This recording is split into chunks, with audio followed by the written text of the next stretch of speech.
Today, I'm sharing a story that will do more than just improve your listening skills. It might just change the way you look at your struggles.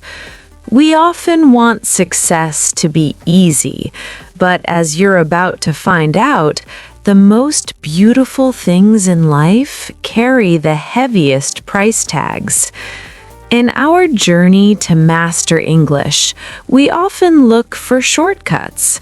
We want the fluency without the frustration. But today's tale teaches us that the grind isn't just a phase, it is the forge where your character is shaped. This is the story of Elias and the master of broken things. Hello everyone, and welcome back to English Flow Studio. In a village where the wind whispered through empty pockets and dusty streets, lived a 19-year-old named Elias. Elias didn't have much.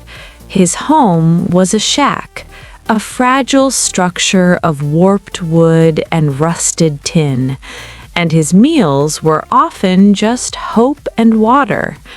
While other young men his age dreamed of travel or romance, Elias dreamed of something much more expensive: sight. His father, a former clockmaker, had hands that now trembled too much to hold a screwdriver. The man who once calibrated the heartbeat of the village's great tower now couldn't even hold a spoon without spilling his soup. But the greater tragedy lay with his mother. Her eyes were fading. A thick, milky cataract was slowly stealing the world from her, turning the vibrant colors of her garden into a gray, suffocating fog. One night, by the flickering light of a dying candle, Elias held his mother's frail hand. He felt the bones beneath her skin, as thin as a bird's wing. "I will fix your eyes, Mama," he whispered, his voice cracking with a mixture of desperation and love. "I'll bring the colors back. I'll make sure you see the sunrise again." But surgery cost a fortune. It was a sum of money that the village hadn't seen in a generation. Elias went to the village square the next day, standing atop a weathered stone well, shouting, "I can fix anything!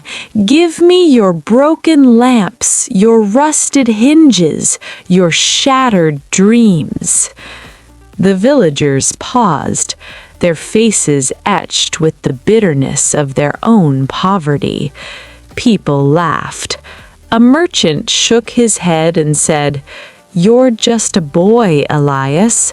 What do you know about fixing the world when you can't even fix the holes in your own shoes?" Elias didn't argue.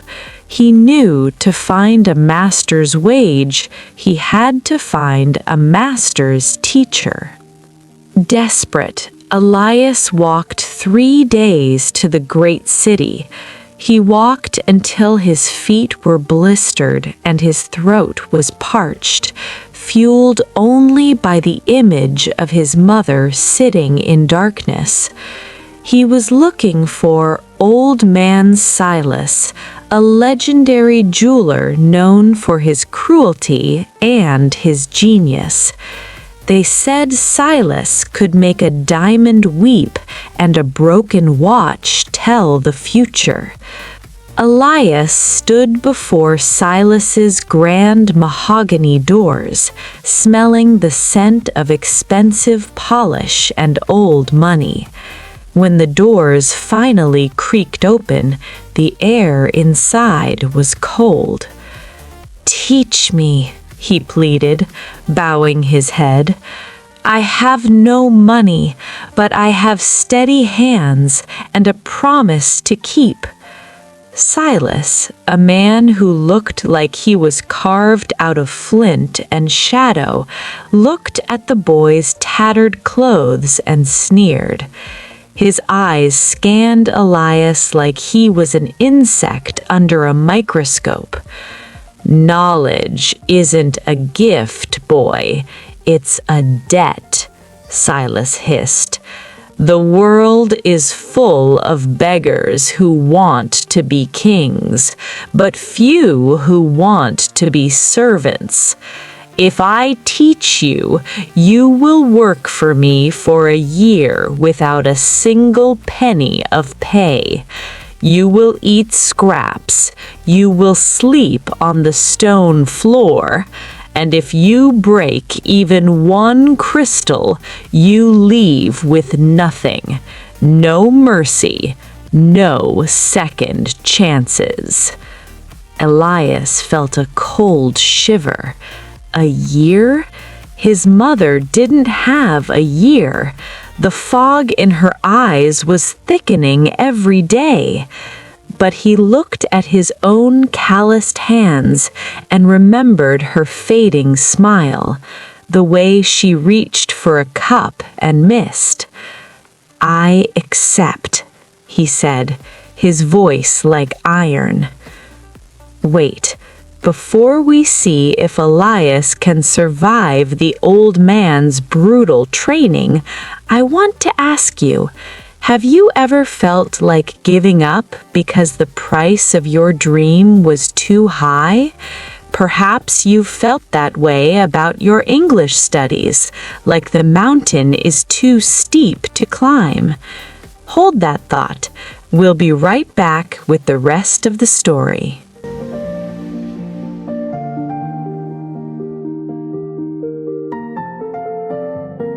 The months were brutal. Elias's fingers bled from polishing microscopic gears and scrubbing the soot from the forge.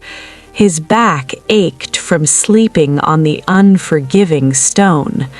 Silas was a shadow, always watching, always criticizing. Every time Elias thought he had done a good job, Silas would find a flaw. "Too slow, too clumsy. Do you think excellence is free, Elias? It is paid for in sweat and blood," Silas would roar, throwing a perfectly polished gear across the room because it lacked a soul. Elias grew thin, but his hands grew certain.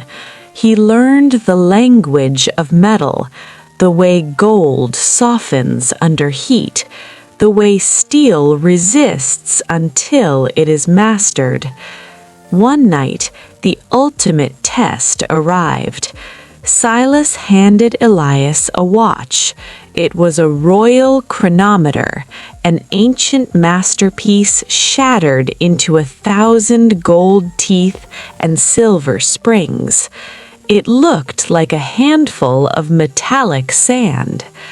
"Fix this by morning," Silas barked, his eyes glinting with a strange, dark intensity.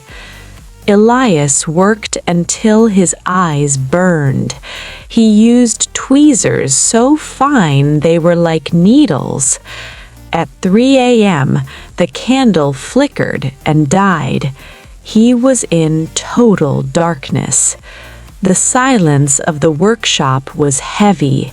He wanted to scream. He wanted to walk out the door and never look back. He felt the weight of failure pressing on his chest. But then he closed his eyes and visualized his mother's face. He remembered the layout of the table, the weight of the tiny gears. He realized he didn't need the light to see.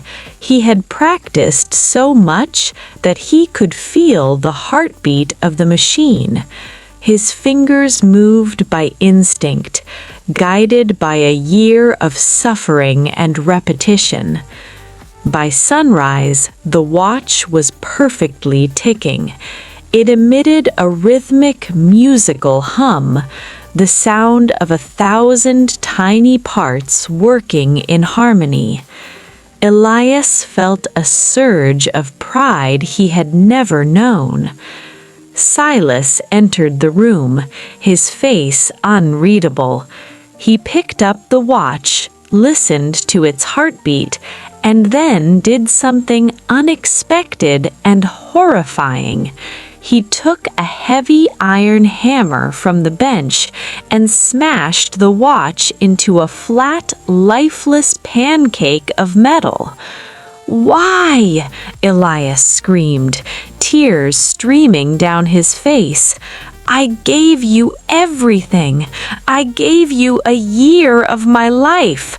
I gave you my blood. Why would you destroy it?" Silas looked him in the eye, his gaze finally softening for the first time. The cruelty vanished, replaced by a profound, weary wisdom. "I didn't need a fixed watch, Elias. I needed to see if you would break when your hard work was destroyed. Because in the real world, the fire will come for you. People will break your heart, the economy will break your business, and time will break your body. And if you rely on the result, you will fail. You must rely on the skill you've built inside you. The watch is gone, but the man who can fix it remains."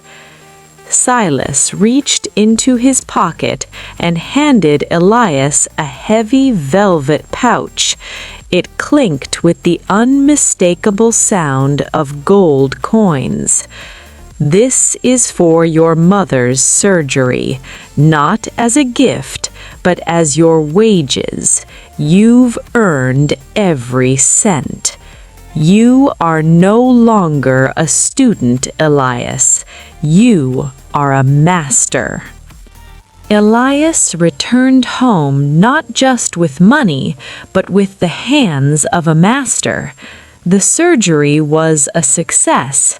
When the bandages were removed, the first thing her mother saw was her son, no longer a boy of hope and water, but a man of substance and strength.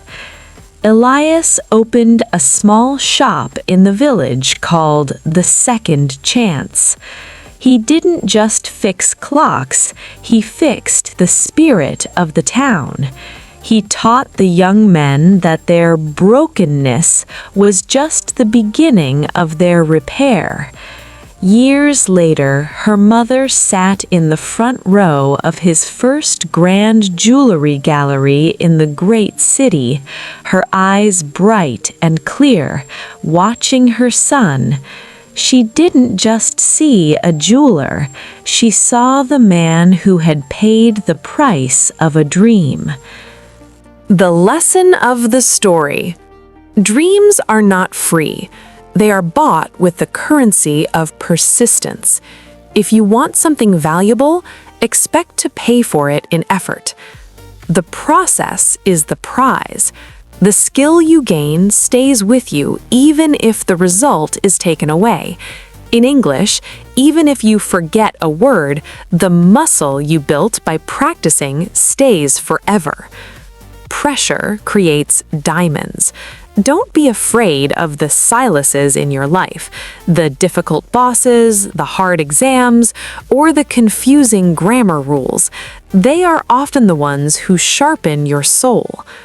Remember, at English Flow Studio, we believe that your journey in learning this language is just like Elias's journey. It's hard, it's frustrating, and sometimes it feels like you're working in the dark. But keep going. The skill is being built inside you every single day, and the view at the end is worth every moment of the struggle. I'm Silver. Keep flowing, and we'll see you in the next story.